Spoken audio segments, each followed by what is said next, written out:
Äijä kyyti ja kuski tonne penkille. Pilkittyy reijät.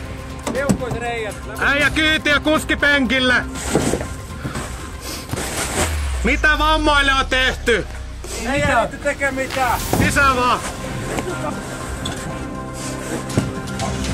Mitä vammoja? Kyljistä mennyt sisälle ja ulos. Missä löytyy vammoja? Ja kyljistä läpi. Kyljessä läpi. Mennäänkö koko matka? Koko matkan läpi. Hyvä. Mikä olo? Kylmä. Kuiva. Kohta helpottaa.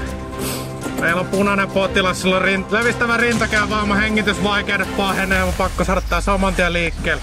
Olette käynti liikkeelle, että olette valmiiksi, EHP:lle on ilmoitettu. Noniin, sit vaan ove kiinni ja menoksi.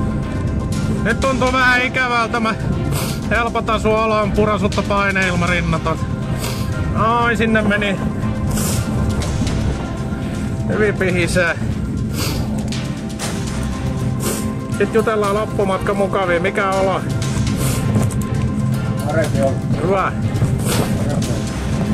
Lävistävä rintakehävamma molemmin puoli, paineilmarinta purettu vasemmalta ja oikealta, 10 milliä morkkuu. 10 milli morkkuu, lävistävä rintakehävamma.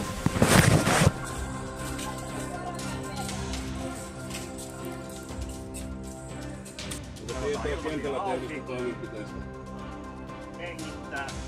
Toista. Onko kentällä tehdystä toimenpiteestä tietoa? Kyllä mä oon Ne kyynät taipeeseen.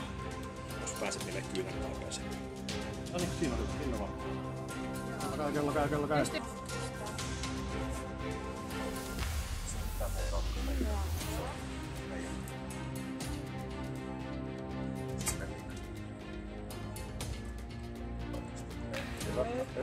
Ikään kuin se olisi kiinni siellä. 500 ringer-bonus nyt riittää tässä tilanteessa. Ei tarvitse hänelle. Yes. Tranexaamihappoa TXA 1 gramma IV:stä. Purkistusarvoa. Vähän jos oksentais. Jatkoevakuoitiin 2 minuuttia. Me lempataan hänet saman tien tuonne tien varteen, hän pääsee siihen kuljetukseen ja jousille, ja ne saa sitten siinä kuljetuksessa laittaa sen